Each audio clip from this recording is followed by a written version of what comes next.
வணக்க மக்களே, welcome to the ஃபென்சர் show. இன்னைக்கு ஷோ நம்ம பார்க்க போறது விரிட்டா அப்படின்ற ஒரு கன்னட மூவியோட ரிவ்யூ. இந்த படம் பாத்தீங்கன்னா ஜி5ல தமிழ் டப்பிங்கோட அவைலபிளா இருக்கு. இந்த படம் நிறைய சஸ்பென்ஸ் நிறைஞ்ச ஒரு சைக்கலாஜிக்கல் த்ரில்லர் அப்படின்னே சொல்லலாம்.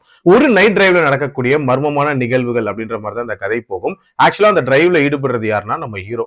இவரை பொறுத்த வரைக்கும் பிரசன்ட்ல ஒரு பயங்கரமான பினான்சியல் கிரைசிஸ்ல இருப்பாரு அப்படின்னே சொல்லலாம். தன்னோட வீட்டை வச்சு காசு வாங்குறது ரிலேட்டடா ஒரு நபரை சந்திக்கிறதுக்காக புஷ்பகிரிக்கு ஒரு டிரைவ்ல ஈடுபட்டு இருப்பாரு.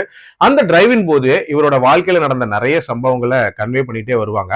அந்த டிரைவ்ல திடீர்னு இவருக்கு ஒரு மர்மமான போன் கால் ஒன்று வரும்.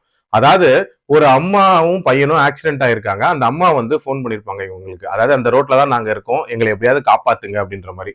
சோ இவரு காப்பாத்தினாரா இல்லையா, அந்த அம்மா பையன் யாரு, அண்ட் டுவர்ட்ஸ் தி எண்ட் இவங்களுக்கு என்ன ஆகுது அப்படின்ற மாதிரி நிறைய விஷயங்களை சொல்லக்கூடிய ஒரு படம் தான் இந்த படம்.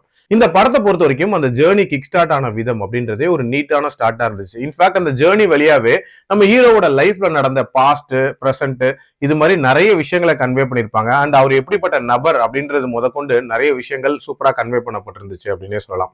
அதே மாதிரி அந்த ஜேர்னியின் போது வரக்கூடிய போன் கால், சோ யாரா இருக்க போகுது, என்ன நடக்க போகுது அப்படின்ற ஒரு எதிர்பார்ப்பையும் சூப்பரா பில்ட் பண்ணியிருந்தாங்க.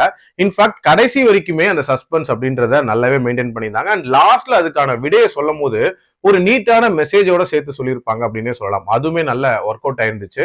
மேக்கிங் வைஸ்மே ரொம்ப நீட்டா நிறைய காட்சிகளை எடுத்திருந்தாங்க. எனக்கு என்னன்னா அந்த சர்வைவல் த்ரில்லர் பார்ட் அப்படின்றது இன்னுமே பெட்டரா இருந்திருக்கலாமோ அப்படின்ற ஒரு ஃபீல் இருந்துச்சு.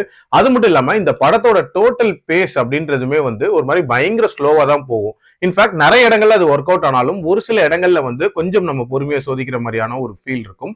இது மாதிரி சில பிரச்சனைகள் அப்படின்றது இருந்தாலும் ஒரு டீசென்டா ஓடிடியில பாக்குற மாதிரியான ஒரு நீட்டான த்ரில்லர். சோ கண்டிப்பா ட்ரை பண்ணி பார்க்கலாம். என்னோட ரேட்டிங் இந்த படத்துக்கு 3/5. அடல்ட் கண்டென்ட்லாம் பெருசா இல்ல, ஒரே ஒரு லிப் லாக் சீன் இருக்கு, மத்தபடி பார்க்கலாம். மீண்டும் அடுத்த விமர்சனத்தில் சந்திக்கிறேன். நன்றி, வணக்கம்.